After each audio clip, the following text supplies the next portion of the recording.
TV, నేను గీతాంజలి. దేవతల నుండి రాక్షసుల దాకా, స్వర్గలోకం నుండి పాతాళలోకం వరకు మొదటి పూజలు అందుకునేటువంటి ఘనత, అర్హత ఆయనకు మాత్రమే సొంతం. ఆయన నవరాత్రులు వస్తున్నాయంటే చాలు, 6 ఏళ్ల పిల్లవాడి నుండి 60 ఏళ్ల ముసలివారి వరకు ఎంతో హుషారుగా ముందుకొస్తారు. మనం తలపెట్టే ఏ పనిలోనూ విఘ్నం రాకుండా మనల్ని కాపాడుతూ వరాలను అందించేటువంటి ఆ వరసిద్ధి వినాయక స్వామి వారి సుప్రసిద్ధ క్షేత్రమైన కాణిపాకంలో మనం ఉన్నాం.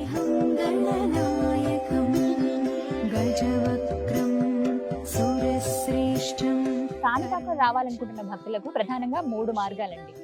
రోడ్డు మార్గం ద్వారా వచ్చేవారు బస్ నుంచి రావచ్చు, లేదంటే సొంతంగా కార్లు ఉన్న మనకి వెహికల్స్ ఉంటే అలా కూడా వచ్చేయచ్చు. రోడ్డు మార్గం చాలా బాగుంటుంది, తిరుపతి నుంచి అలాగే చిత్తూరు నుంచి కూడా.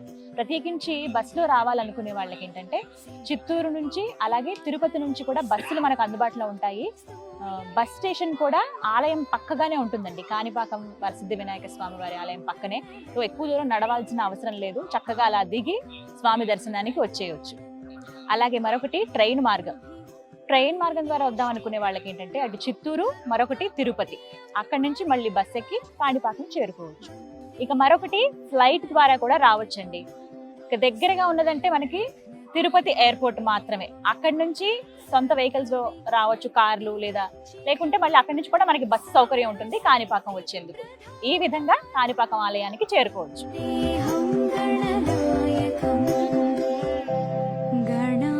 కాణిపాకం స్వయంభూ శ్రీ వరసిద్ధి వినాయక స్వామి వారిని దర్శించుకునేందుకు ప్రతినిత్యం ఎంతో మంది భక్తులు వస్తూ ఉంటారండి. ఇక ప్రత్యేకమైన విశేషమైన రోజుల్లో అయితే లక్షల్లో భక్తులు వస్తారనుకోండి. ఇక దర్శనం విషయానికి వస్తే శీఘ్ర దర్శనం, అతి శీఘ్ర దర్శనం అని ఉంటాయి. సుమారుగా 100 రూపాయలు, 150 రూపాయలు టికెట్ ఉంటుంది. లేదా మేము అంత వెచ్చించలేము అనుకునే వాళ్ళకి ఉచిత దర్శనం కూడా ఉంటుంది. ఇక స్వామివారి నిజరూప దర్శనం చేసుకోవాలంటే 100 రూపాయల టికెట్ అండి. ఎంత దివ్యంగా ఉంటారో స్వామి, ఎలాంటి ఆభరణాలు, ఆ వెండి తొడుగులు అవి ఏవి, కిరీటం కానీ ఏవి లేకుండా అలా స్వామిని ఆ నిజ రూపంలో చూడవచ్చు అనమాట. ఇలా ప్రత్యేకించి వేళలు ఉంటాయి, అవి మనం చూసుకుని మీరు డీటెయిల్ గా వెబ్సైట్ లో ఒకసారి చెక్ చేసుకుని రావచ్చు. అలా స్వామిని మీరు దర్శించుకోవచ్చు అనమాట. బాహుదా నదీ తీరంలో స్వయం వ్యక్తమైనటువంటి శ్రీ వరసిద్ధి వినాయక స్వామి వారిని దర్శించుకుని అలాగే ఈ క్షేత్ర మహత్యాన్ని కూడా తెలుసుకుందామా? మరి రండి.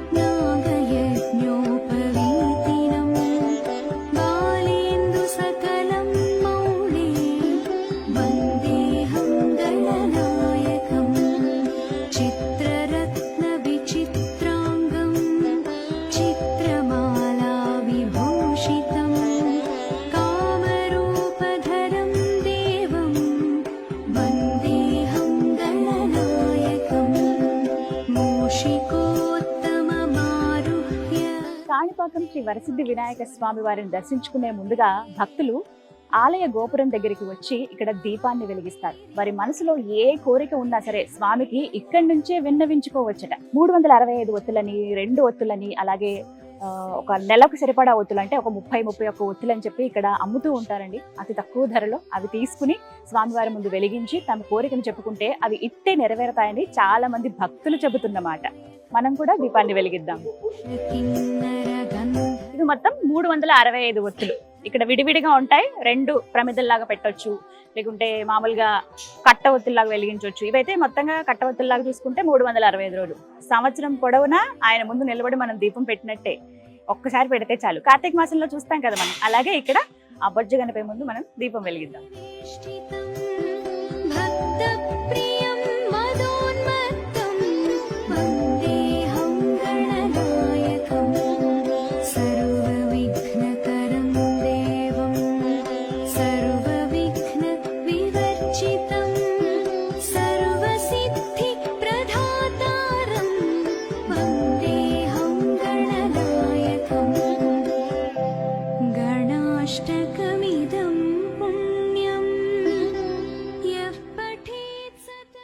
కాణిపాకం శ్రీ వరసిద్ధి వినాయక స్వామి వారి ఆలయ వేళలు ఉదయం 4 గంటల నుంచి రాత్రి 8:30 వరకు నిర్విరామంగా భక్తులకు దర్శనమిస్తూనే ఉంటాడు ఆ బొజ్జ గణపయ్య.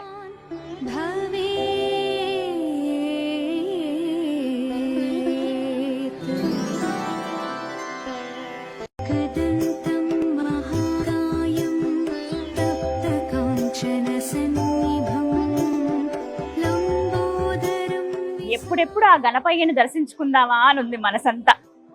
ఆలయం లోపలికి మనం ప్రవేశించేసామండి. ఎదురుగుండా స్వామి కనపడేటట్టుగా మనకు కనిపిస్తారు, కానీ ఇక్కడి నుంచి కనపడరు. ధ్వజస్తంభం అలా మనకు కనపడుతుంది. కుడివైపుగా వెళ్ళి స్వామిని అలా దర్శించుకోవచ్చు.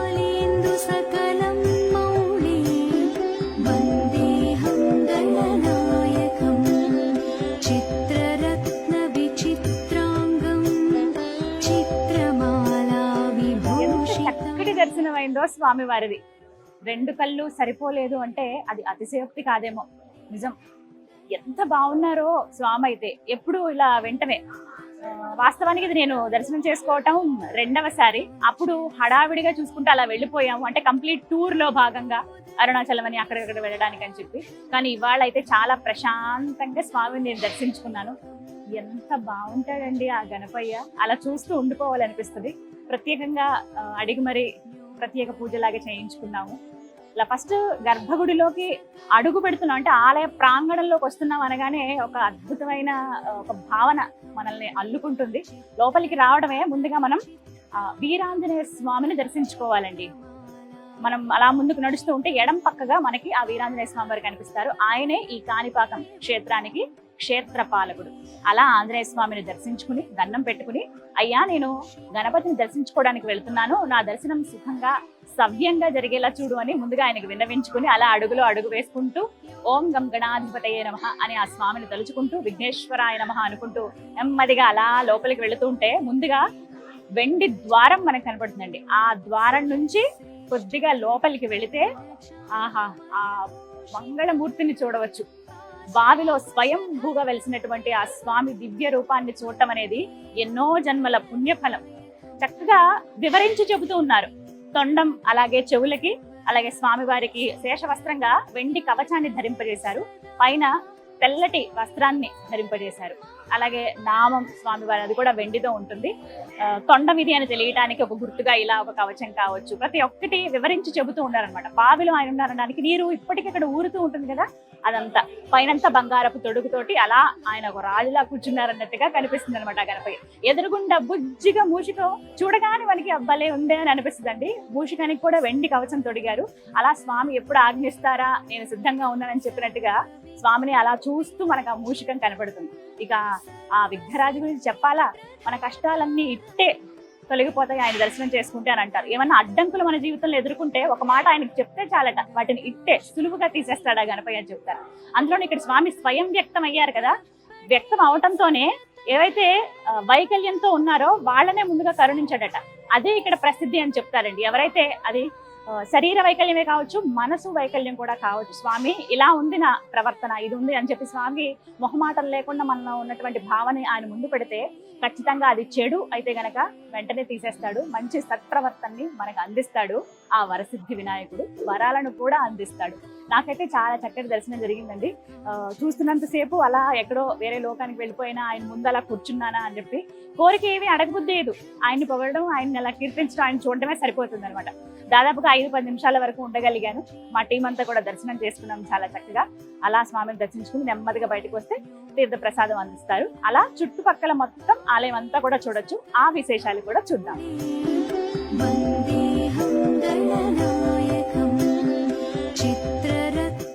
స్వామివారి ప్రసాదం నాకు అందజేశారు. ఇది ఎంతో భాగ్యంగా భావిస్తాను. పులిహోర అలాగే పరవాన్నం స్వామికి ఎంతో ఇష్టమట. ప్రతిరోజు వచ్చినా సరే మనకి ఈ ప్రసాదం అయితే ఉంటుంది. ప్రత్యేకమైన సమయాల్లో కుడుములు కూడా ఇస్తారట. చూద్దాం, ఇవాళ సాయంత్రం వరకు ఆలయం దగ్గరే ఉంటారు. అది అందుకునే భాగ్యం ఉంటుందేమో మరి. అని చాలా అదృష్టం ఇది స్వామివారి ప్రసాదం ఇలా తీసుకోవడం అనేది.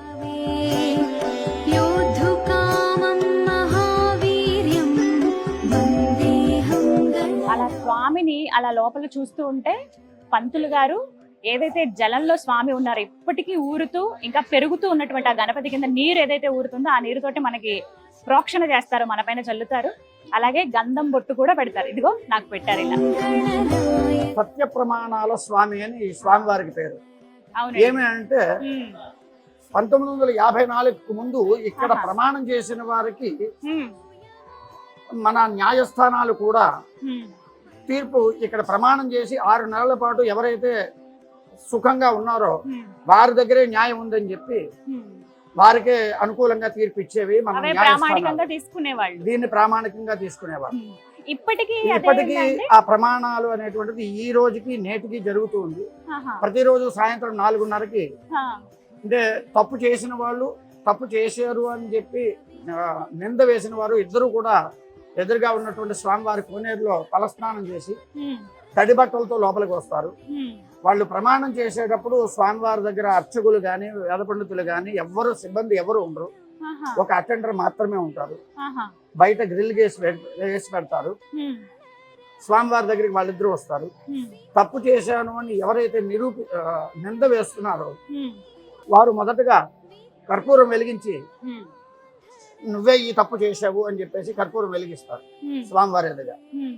నేను తప్పు చేయలేదు అని చెప్పేసి ఆ కర్పూరాన్ని ఆర్పేస్తారు నింద పడిన వాళ్ళు. ఈ తప్పు చేసావు అని చెప్పిన వాళ్ళు తప్పు చేయలేదు అని ఆ కర్పూరం ఆర్పేసిన వాళ్ళు కూడా 6 నెలల పాటు దాని ఫలితాన్ని ఎదురు చూస్తారు. 6 నెలల్లోగా తప్పు చేయకుండానే చేసేవో అని ఎవరైతే నింద వేశారో వారు శిక్ష అనుభవించవలసి వస్తుంది. అలా కాకుండా తప్పు చేసి నేను చేయలేదు అని ఎవరైతే ప్రమాణం చేస్తారో వారు శిక్ష అనుభవించవలసి వస్తుంది. ఈ విధంగా ఇలాగ తప్పుడు ప్రమాణాలు చేసి పిచ్చి వాళ్ళ ఈ కాళ్ళు పోయి కళ్ళు పోయి ఇలాగా తిరుగుతున్న వాళ్ళు ఇక్కడే చాలా మంది, ఈ చుట్టుపక్కలే చాలా మంది ఉన్నారు. ఎంతో మంది ప్రమాణం కోసమని వచ్చి ఆ గుమ్మం దగ్గరే ఆగిపోయిన వాళ్ళు కూడా ఉన్నారు. ఈ మధ్య కాలంలో కొంతమంది రాజకీయ నాయకులు కూడా మీరు చెప్పేది నిజమైతే రండి కాణిపాకం వెళ్ళి ప్రమాణం చేద్దామనేటువంటి స్థాయిలో స్వామివారి యొక్క నిదర్శనం ఉంది. అదే మనకి నిదర్శనం. చాలా మంది అక్కడే ఆగిపోతారు. ఈ గోపురం దగ్గరికి వచ్చి వద్దు ఇక్కడ ప్రమాణం చేయొద్దు మనం రాజీ పడిపోతాము అనేటువంటి దీంట్లో కూడా ఆగిపోతూ ఉంటారు. అలాగా ఈ దేనికైనా బానిసలు అయిపోయిన వాళ్ళు, వివాహేతర కారణాలు ఉన్న వాళ్ళు, దొంగతనాలు, ఇటువంటి ఇది అన్ని చెప్పడానికి లేదు. ప్రతి ఒక్క సమస్యకి స్వామివారి దగ్గరికి వచ్చి నిర్ణయం చేసుకుంటాం అన్నమాట. అట్లాగా స్వామివారికి సత్య ప్రమాణాల స్వామి అని స్వామివారికి ఆ పేరు కూడా. ఇదే శ్రీ వరసిద్ధి వినాయక స్వామి వారి యాగశాల. భక్తులు తమకున్నటువంటి ఎన్నో కోరికలు స్వామివారి ముందు విన్నవించుకుని నీ ముందు ఒక యాగం చేస్తాం స్వామి, ఆ కోరికలను తీర్చు అని దీనంగా వేడుకుంటారట. అలా వేడుకున్న వారికి ఆ స్వామి అనుగ్రహించకుండా ఉంటారా? ఎవరికైతే స్వామి అనుగ్రహించారో చక్కగా ఇక్కడికి వచ్చి వివిధ సమస్యలు, అది ఏ సమస్య అయినా కావచ్చు, ఏ కోరికైనా సరే తీరనిది అంటూ ఉంటే కాణిపాకం శ్రీ వరసిద్ధి వినాయక స్వామి వారి ఎదురుగుండా ఇక్కడ ఈ యాగశాలలోనే హోమం నిర్వహించుకుంటారు.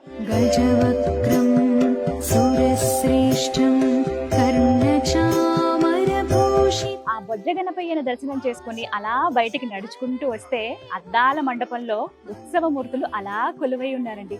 సిద్ధి బుద్ధి సమేతంగా ఆ వినాయకుడిని మీరు కూడా దర్శించుకోండి.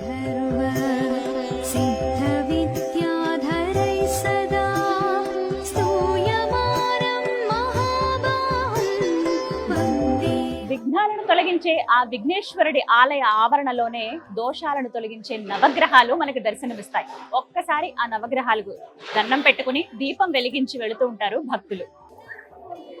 ఆదిత్యాయ సోమాయ మంగళ బుధాయ చ గురు శుక్ర శనిభ్యశ్చ రాహవే కేతవే నమః.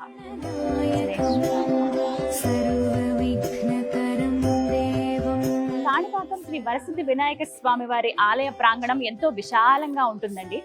ఆలయం ఇప్పుడంటే ఇంత సుందరంగా భవ్యంగా ఉంది, కానీ ఇంతకు ముందు కాస్త చిన్నదిగా ఉండేది.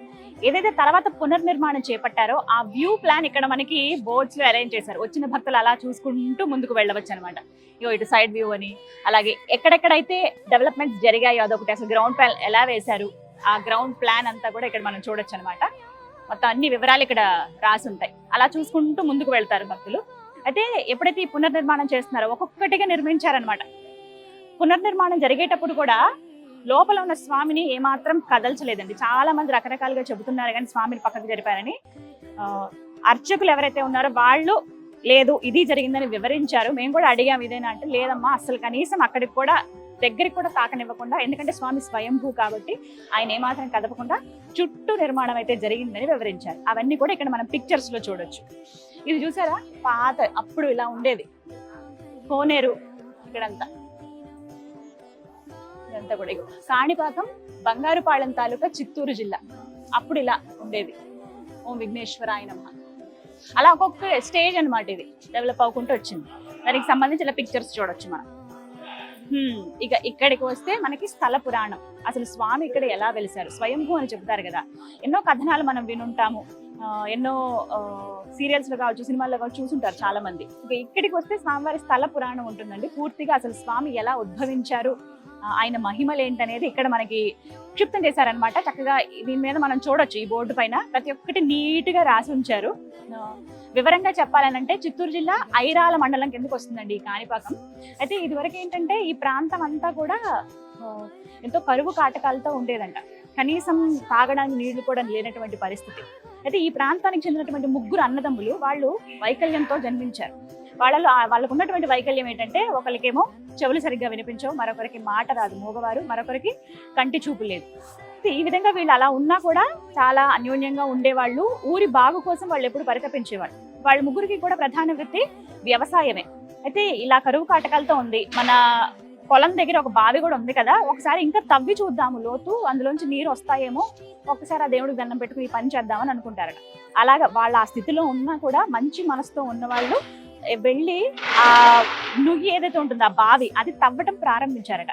సరే, 3 ఒకరికొకరు సహాయం చేసుకుంటూ మట్టిని తీయటం, అలా వేయటం, ఒకలేమో గుణపంతో తవ్వటం, ఇలా చేస్తూ ఉండగా ఎవరైతే గుణపంతో ఇలా తవ్వుతున్నారో ఆ ఒక్కసారి వేటు పడేటప్పటికి ఒక రాయికి తగిలి ఆ రాయి నుంచి పుట్టుగల రక్తస్రావం అవ్వడం చూశారట. అందరికీ భయం వేసింది, 3కి కూడా. ఏంటిలా ఒక రాయి నుంచి రక్తం రావడం ఏంటని చెప్పి పరిగెట్టుకుంటూ వెళ్ళి ఊర్లో వాళ్ళందరికీ చెప్పారట, ఇలా వచ్చింది. ఇది ఎంత కట్టు కదా, అలా ఎలా ఉంటుంది అనుకున్నారట. లేదు నిజం, నేను చెప్పేది రండి అనేటప్పటికీ వాళ్ళు వచ్చేటప్పటికే మొత్తం అందులోంచి నీరు వచ్చాయి. అలాగే ఆ రాతి నుంచి వచ్చినటువంటి రక్తంతో ఎర్రగా ఆ నీరంతా మారిపోయిందట. అయ్యో ఇదేంటి ఇలా మొత్తం రక్తం రంగులో మారిపోయింది. ఆ వచ్చినటువంటి ఆ నీరంతా కూడా 1.5 ఎకరం స్థలం వరకు కూడా పూర్తిగా అలా విస్తరించింది. కంగారు పడి మొత్తం అందరికీ, ఊరి ప్రజలందరికీ వెళ్ళి చెప్తారట. ఏంటా అని వచ్చి చూసేటప్పటికే ఇంకా అలా రక్తం కారుతూ ఉంటుందట. ఈ రక్తం కారడం ఆగాలంటే ఏం చేయాలి, అసలు ఒక రాత్రి నుంచి రక్తం కారడం ఏంటి అనుకుని ఎవరినో సలహా అడిగితే అప్పుడు ఒక ఊరి పెద్ద చెప్తారంట, కొబ్బరికాయ కొడదాం, కొబ్బరి నీరుతో అభిషేకం చేద్దాం, నిజంగా దైవమే కావచ్చు అన్నారట.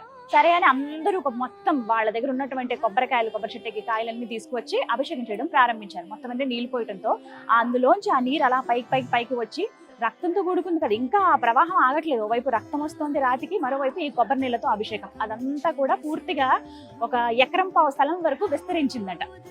ఇది వరకు కాలం అంటే తమిళ దేశం కాబట్టి అప్పుడు ఆ స్థలాన్ని అంటే 1.5 ఎకరం ఖచ్చితంగా కాణి అని పిలిచేవారట. కాణి దాంతో పాటుగా అలా ప్రవహించుకుంటూ వచ్చింది కాబట్టి అలా ప్రవహించడాన్ని పారకం అని అంటారు. కాణి పారకం అని ఈ ప్రాంతానికి పేరు వచ్చింది అనమాట. అప్పటి నుంచి ఆ తర్వాత కాలక్రమేణా కొన్ని మారిపోతూ ఉంటాయి కదా, అప్పటి నుంచి కాణిపాకం అయిపోయింది.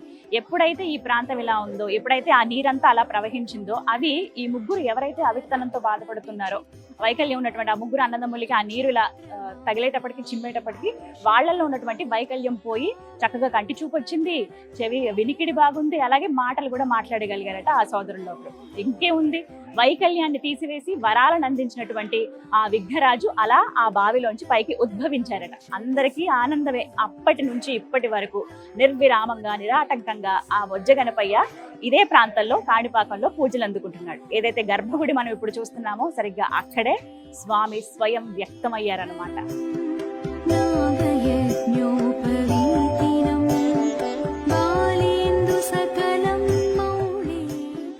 కాణిపాకం శ్రీ వరసిద్ధి వినాయక స్వామి వారు అంతకంతకు పెరుగుతున్నారు అనడానికి నిదర్శనాలే ఈ తొడుగులండి. ఈ వెండి తొడుగులు ఏవైతే కనబడుతున్నాయో స్వామివారికి విశేష పూజలు జరిగేటప్పుడు, విశేష ఉత్సవాలప్పుడు, బ్రహ్మోత్సవాలప్పుడు తొడుగుతారనమాట.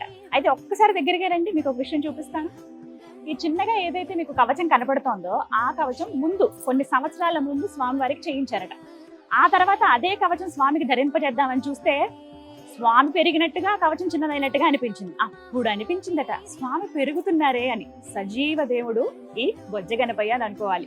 ఎందుకు అనంటే ఆ తర్వాత మళ్ళీ ఇంకొక కవచం చేయించారు. ఇప్పుడు ఆ కవచం కూడా సరిపోవట్లేదంట, ఇంకా అంతకంతకు పెరుగుతున్నాడా బొజ్జగణపయ్య అని చెబుతున్నారు. ఇవే కదా ప్రత్యక్ష సాక్ష్యాలు.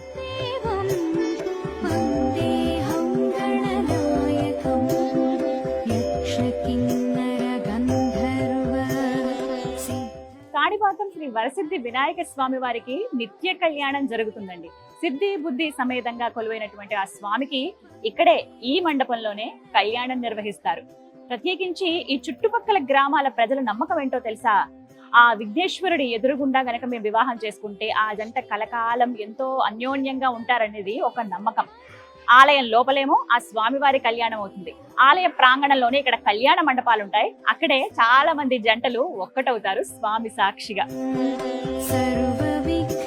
ప్రపంచంలో ఎక్కడా లేని విధంగా కాణిపాకం శ్రీ వరసిద్ధి వినాయక స్వామి వారికి 21 రోజుల పాటు బ్రహ్మోత్సవాలు జరుగుతాయండి. వినాయక చవితితో ప్రారంభిస్తే 21 రోజుల పాటు ఈ బ్రహ్మోత్సవాలను నిర్వహిస్తారు. ఇందులో ఇంకా ప్రత్యేకం ఏంటో తెలుసా? ఈ 21 రోజులు ఆ వినాయకుడు ఒక్కో వాహనం పైన ఊరేగుతూ భక్తులకు దర్శనమిస్తారు. ఆ వాహనాలు మనం అప్పుడు చూడలేకపోయినా ఆలయ ప్రాంగణంలోనే ఇలా మనకి ప్రదర్శనకు ఉంచారనమాట. చూడవచ్చు. ఇగోండి శేషవాహనం, మరోవైపుగా నెమలి వాహనం, ఇక స్వామికి ఎంతో ఇష్టమైన మూషిక వాహనాన్ని కూడా మనం దర్శించుకోవచ్చు. మరిన్ని వాహనాల్ని ఇగో ఇక్కడ కూడా మనం చూడొచ్చండి. ఇవన్నీ కూడా ఆలయ ప్రాంగణంలోనే మనకు ఉంటాయి. ఎప్పుడైతే స్వామిని దర్శించుకుని మీరు బయటకు వస్తారో అలా ఒక్కొక్కటిగా చూసుకుంటూ వెళ్ళొచ్చు. ఇగో హంస వాహనం, నెమలి వాహనం, సూర్య వాహనం, సింహ వాహనం, ఇగో మరొకటి వృషభ వాహనం, గజవాహనం, అశ్వవాహనం, ఇలా ఎన్నో ఉన్నాయి చూడండి. ఆ వరసిద్ధి వినాయకుడు ఊరేగేటువంటి వాహనాల్లో చాలా ప్రత్యేకం మరియు విశేషమైనవి ఏంటో తెలుసా? 3 ఉన్నాయండి. అందులో ప్రధానమైనది యాలి వాహనం. మనం ఇప్పటి వరకు ఎక్కడ చూసుండం, దాదాపుగా చాలా మంది చూసుండరండి. ఒకసారి చూడండి, చాలా వింతగా ఉంటుంది ఆ ఆకారం. మీరు ఒక్కసారి దగ్గరికి వెళ్ళి చూస్తే గమనించండి, సింహంలా అలా పంజా విసురుతున్నట్లుగా కనబడుతుంది, ఎంతో ఉగ్రంగా ఉన్నట్లు. మళ్ళీ తొండ ఉంటుంది, దంతాలు ఉంటాయి, మరోవైపు రెక్కలు ఉంటాయి, శరీరం అంతా కూడా గుర్రంలా అనిపిస్తుంది మనకి. దీన్నే యాలి అంటారు. కేవలం పురాణాల్లో మాత్రమే మనకి ఈ విధంగా మనం ఎక్కడైనా గమనించవచ్చు. అటువంటి ప్రత్యేక వాహనం పైన ఆ బొజ్జ గణపయ్య ఊరేగుతాడనమాట. అలాగే రావణ బ్రహ్మ వాహనం కూడా ఉంటుంది. ఇంకొకటి హనుమద్ వాహనం. అంటే చాలా వరకు గమనిస్తాం మనం, కొన్ని ఆలయాల్లో ప్రత్యేకించి కొన్ని వాహనాలే ఉంటాయి. సాధారణంగా వినాయకుడు ఉండేది మూషికం, కానీ ఇన్ని వాహనాల పైన ఆ 21 రోజుల పాటు ఊరేగి భక్తులకి దివ్య దర్శనాన్ని అందిస్తాడు కాణిపాకం శ్రీ వరసిద్ధి వినాయక స్వామి.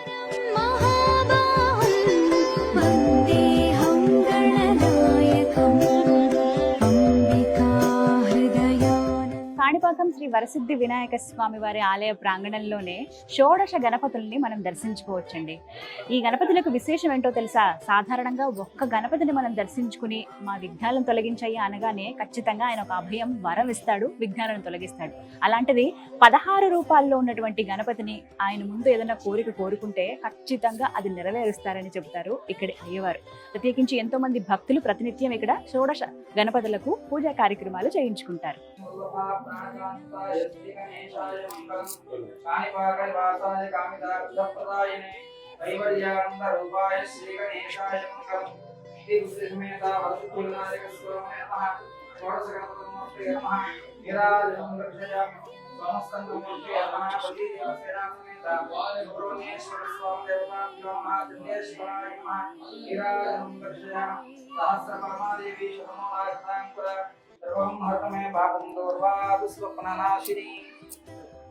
శ్రీ మహాగణాధిపతయే నమః. స్వయంభూ శ్రీ వరసిద్ధి వినాయక స్వామి వారి దేవస్థానం కాణిపాకం.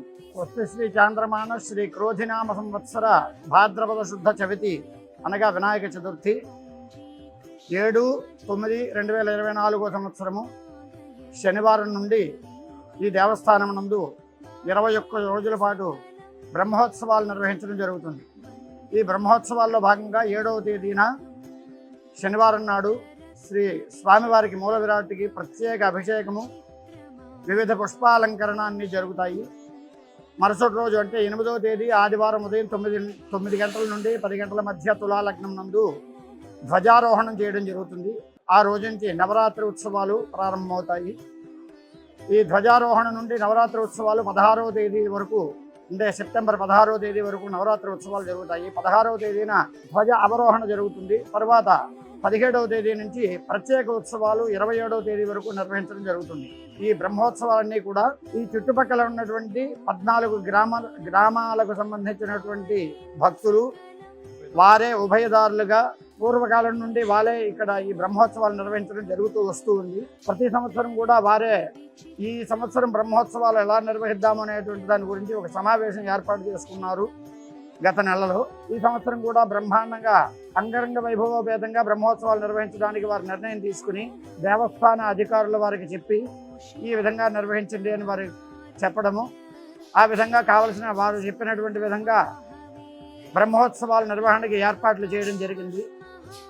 ఈ 14 రోజులు, ముందు 9 రోజులు, తర్వాత 11 రోజులు కూడా మొత్తం 21 రోజులు కూడా ఒక్కొక్క రోజు ఒక్కొక్క కులానికి సంబంధించినటువంటి ఒక్కొక్క గ్రామానికి సంబంధించినటువంటి ఉభయదారులుగా వ్యవహరించి ఉదయం స్వామివారికి అభిషేకము, వివిధ రకాలైనటువంటి పూజలు నిర్వహించి రాత్రి గ్రామోత్సవాలు నిర్వహించి చేయడం ఈ బ్రహ్మోత్సవాల యొక్క విశిష్టత.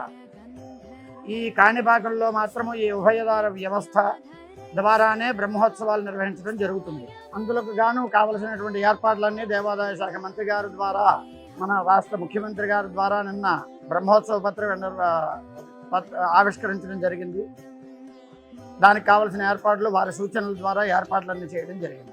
ఆలయ ప్రాంగణంలోనే ఒకవైపుగా నుంచుని మనం చూస్తే పూర్తిగా ఆలయం అంతా కూడా ఎంతో అద్భుతంగా కనిపిస్తుందండి. ఆ నిర్మాణ శైలి ఎంతో సుందరంగా ఉంటుంది. మీరు వీక్షించండి.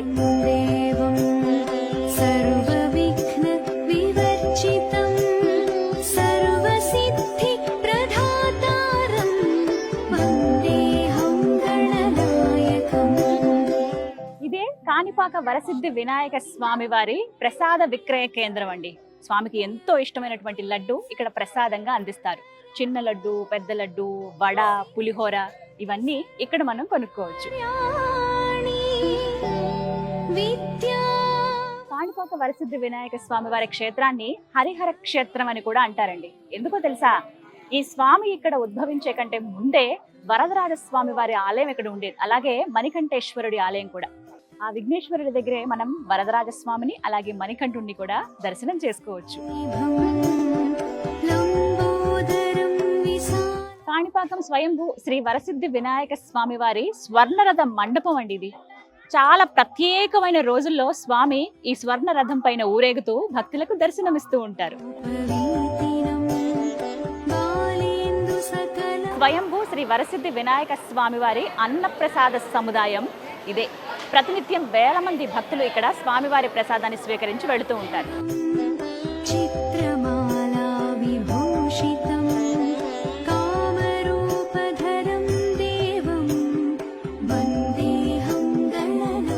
కాణిపాకం వరసిద్ధి వినాయక స్వామిని దర్శించుకోవడానికి దేశ విదేశాల నుంచి భక్తులు వస్తూ ఉంటారండి. ప్రత్యేకంగా ఇతర మతస్థులు కూడా ఈ స్వామిని దర్శించుకోవడానికి వస్తారంటే అది అతిశయోక్తి కాదు. ఇంకా చెప్పుకోవాలి, ఎన్నో మొక్కులు మొక్కుకుంటే ఖచ్చితంగా ఆ మొక్కుల్ని వాళ్ళు నెరవేర్చుకునే వెళ్తారంట. అంటే స్వామి ఆ విధంగా వాళ్ళకి అనుగ్రహిస్తాడని చెప్తారు. అలా ఎవరైతే వాళ్ళ మొక్కులు తీరాయి అనుకుంటారో వాళ్ళు స్వామికి తల నీలాలు సమర్పిస్తారు. ఇక్కడ కళ్యాణ కట్ట కూడా ఉంటుంది.